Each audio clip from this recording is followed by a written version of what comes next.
Good evening, everybody, and welcome. The piece you are going to hear tonight is a musical pilgrimage to Santiago de Compostela along the Camino de Santiago. This pilgrimage route dates back to the 9th century as Catholic faithful, and in more recent years, people of all faiths journeyed to visit the resting place of St. James the Great. Today, hundreds of thousands of pilgrims make this journey annually, many taking the route across northern Spain, called the Camino Frances. Talbot's composition emulates this pilgrimage in many ways, and my hope is that in this discovery demonstration, we will highlight these moments and draw you further into the story as we traverse this 500-mile path. The first connection can be found in the titles of the four movements of Path of Miracles, each named after a major staging post along the route: Roncesvalles, Burgos, León, and Santiago itself. Much like a tour guide, I will highlight some key spots in the work as we walk through each movement. In the text and translation section of your programs, you will notice a scallop shell image, the symbol of the Camino, next to each of the highlighted examples. We begin our journey in Roncesvalles, a small town in the Pyrenees Mountains bordering Spain and France. However, for many pilgrims, their journey began hundreds or thousands of miles earlier as they made their way here from their hometowns.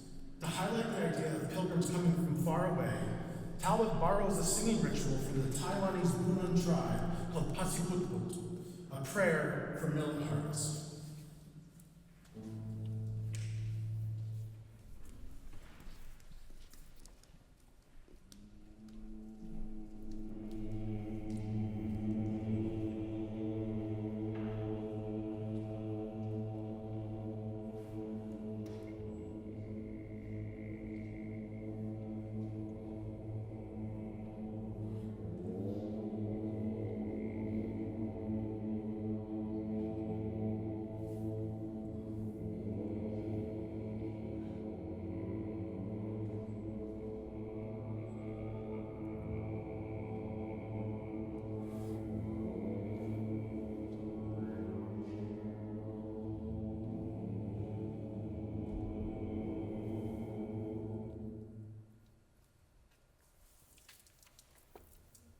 When the sopranos and altos enter, they sing the first iteration of the Pilgrim's Hymn, Her Santiago, Grot Santiago, Eleutrea Essusea Deus Ayanos, which comes from the Dum Pater Familias chant, the most famous of the Jacobean hymns, borrowed from the Codex Calixtinus, a 12th century travel guide for pilgrims, the medieval version of Rick Steves Europe.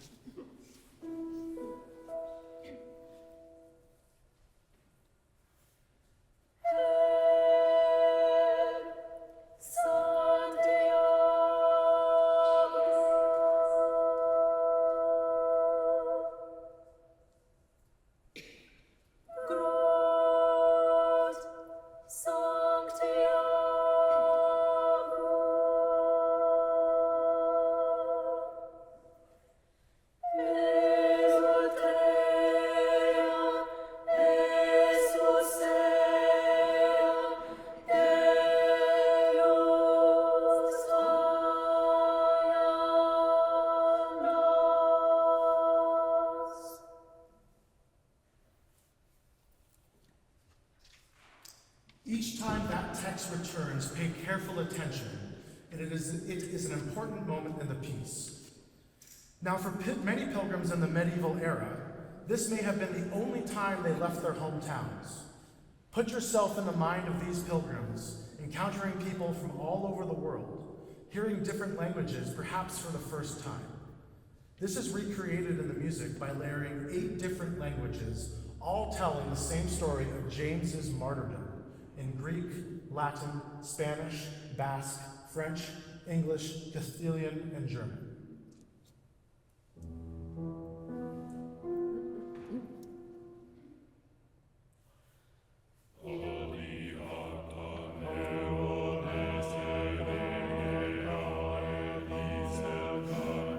There's a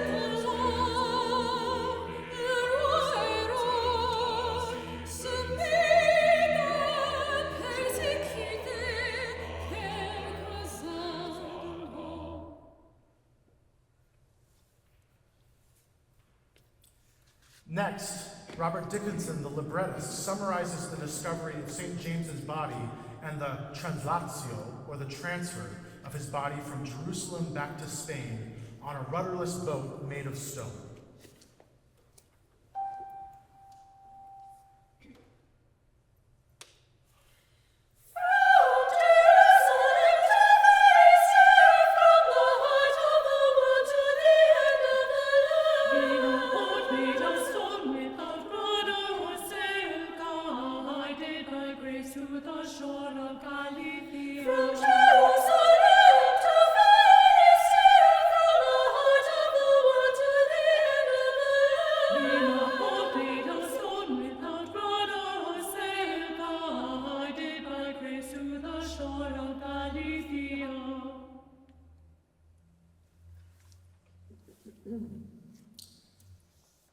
Movement 2, Burgos, is described by Gabriel Crouch as the musical manifestation of blisters. The pilgrims are tired, and they are experiencing the hardships of the journey. Talbot achieves this musically in two ways, the rubbing of harmony and the rubbing of rhythm. Listen to the way he utilizes these two techniques from the very opening of this movement.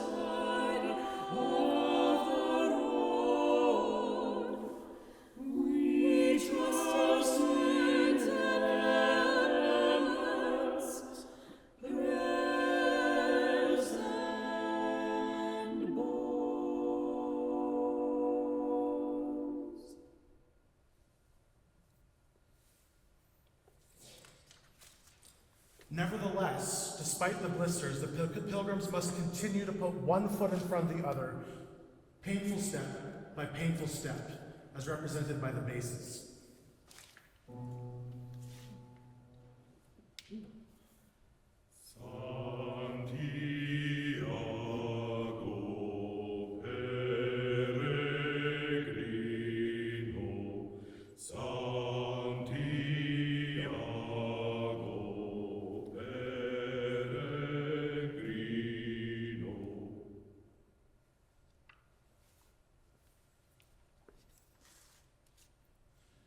The librettist Robert Dickinson wove the miracles of St. James with his own poetry into this movement, shining a spotlight on the most horrible stories from the pilgrims' accounts.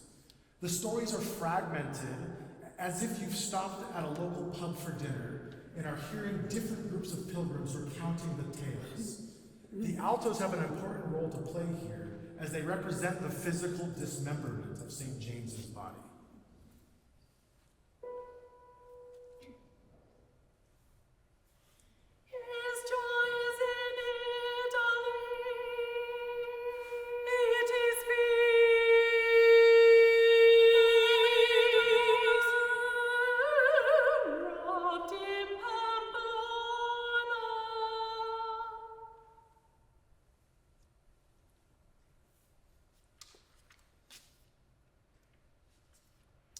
Crouch writes, "Robbery, lynching, and illness are the least of the pilgrim's problems. For just as the saint can take the form of a pilgrim, so can the devil himself take the form of a saint." Talbot presents this text through a danse macabre.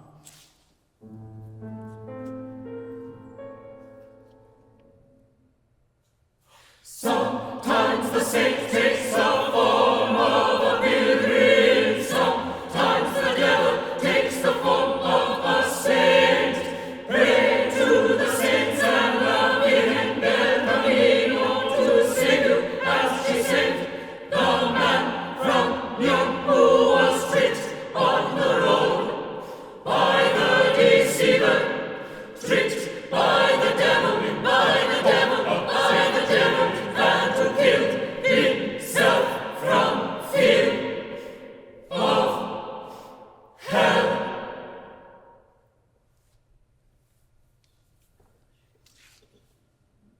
Talbot then gives an incredibly dissonant chord, utilizing the tritone, known as the devil's interval, and which was forbidden in church music for centuries. To represent this moment, we will sing this chord.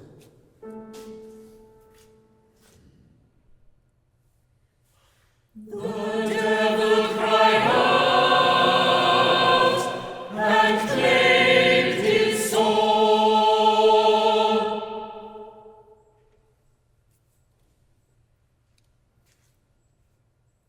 However, St. James performs a miracle and saves this doomed pilgrim and turns his wounds into a scar. Talbot moves from this very dissonant chord to a unison note sung by the treble voices, a musical representation of a gaping wound being healed.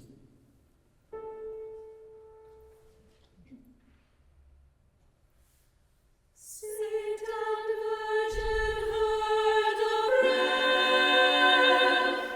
and turned his wound into a scar.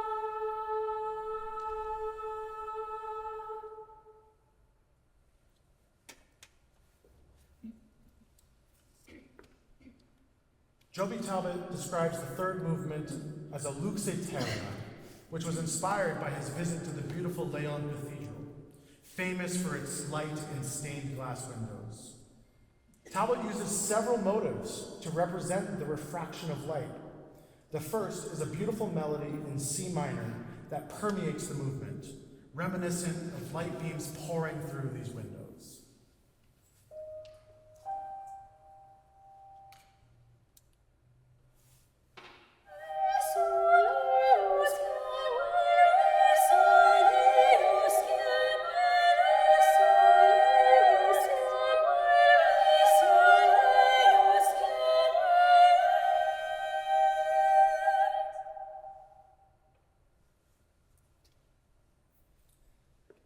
The next way he represents light is through rhythmic accents, which act like light glancing off of shiny surfaces.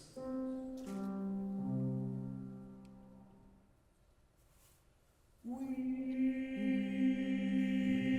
sleep on the earth and dream of the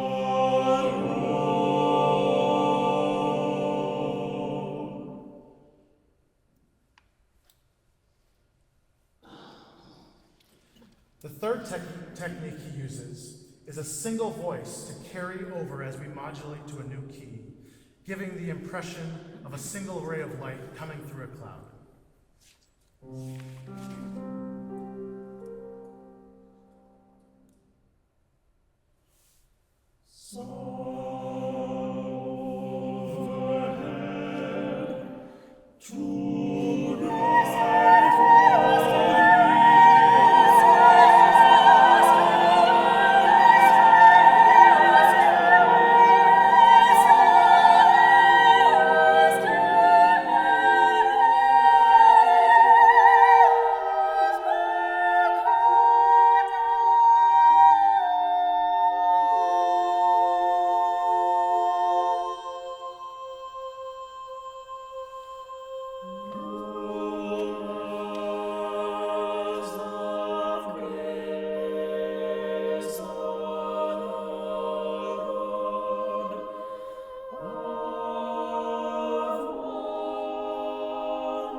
Imagine being a pilgrim hundreds of years ago, entering a grand cathedral space. Your skin is leathery, dirty, and sore from burning sun of the incessant Iberian heat. And as you enter this space filled with light, the sunlight dazzles but does not burn.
We are approaching the end of the journey, and the road now seems to be floating by.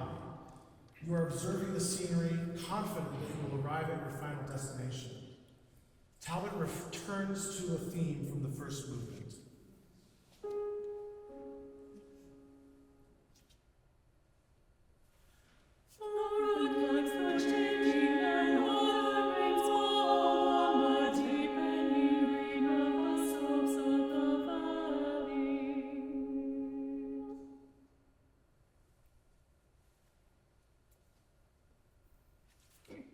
As you get closer, you sing a prayer, Laudabant te, or I praise you, in a meditative manner.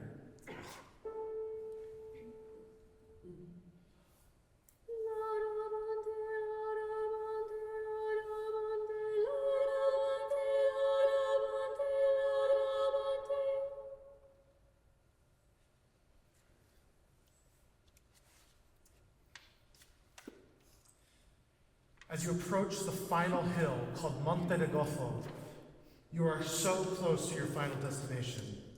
Talbot paints musically this hill for us by adding voices to the texture, increasing the notes and the chords, building the mountain.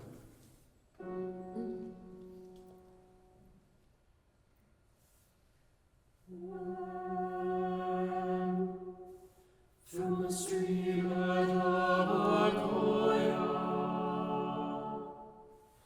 to the fort of Monte de Gozo,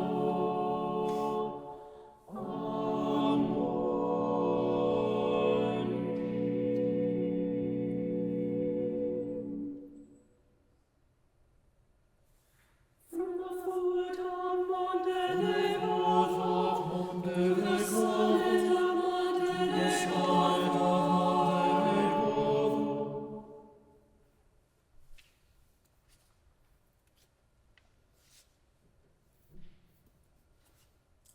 At the top of this mountain, pilgrims are afforded the first glimpse of Santiago de Compostela. Their longed-for final descent is at hand.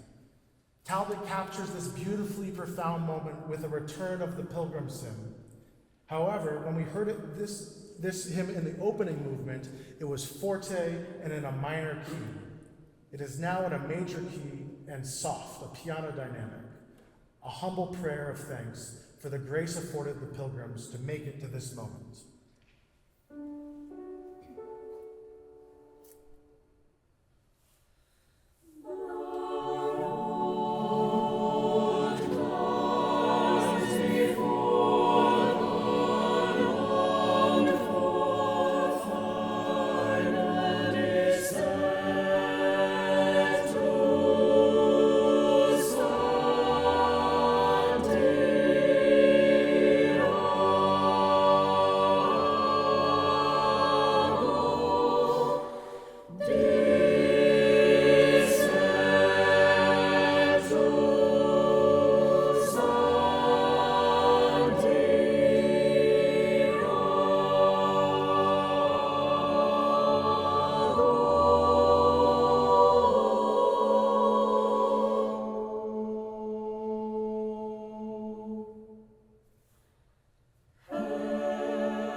After this quiet moment of reflection, the pilgrims begin to pick up speed as they race down the hill. When visiting Santiago, Talbot was inspired by seeing a group of pilgrims burst into a dance in the square in front of the cathedral. He captures this unbridled joy with a beautiful text taken from the Carmina Burana.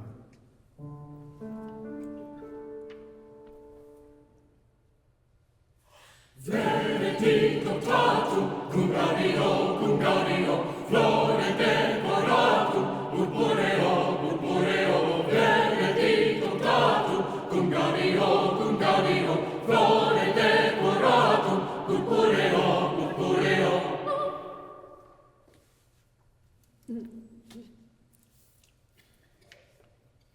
Like many great pilgrimages, there is a tag on to the end of it, and the pilgrim's journey continues to Finisterre, 50 miles west of Santiago, which in ancient times was believed to be the westernmost edge of the world. Traditionally, pilgrims would burn an item of clothing to symbolize the spiritual and physical transformation of their journey. Talbot captures this musically with this fire theme.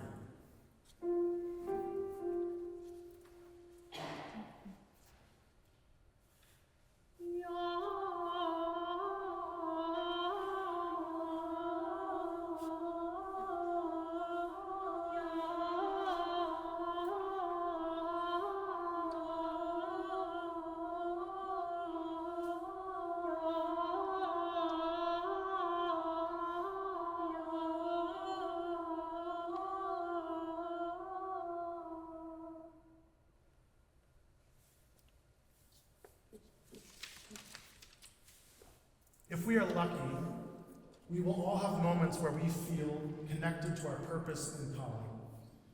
Librettist Robert Dickinson so beautifully writes, "We have walked out of our lives to come to where the walls of heaven are thin as a curtain, transparent as glass. Take from our backs the burdens of life, what we have done, who we have been. Take them as fire takes the cloth. They cast into the sea at Finisterre." It is here that we hear the Pilgrim's Hymn for a final time, this time in English, endlessly repeating as the pilgrims return to their homes, forever changed. We will save this final example we heard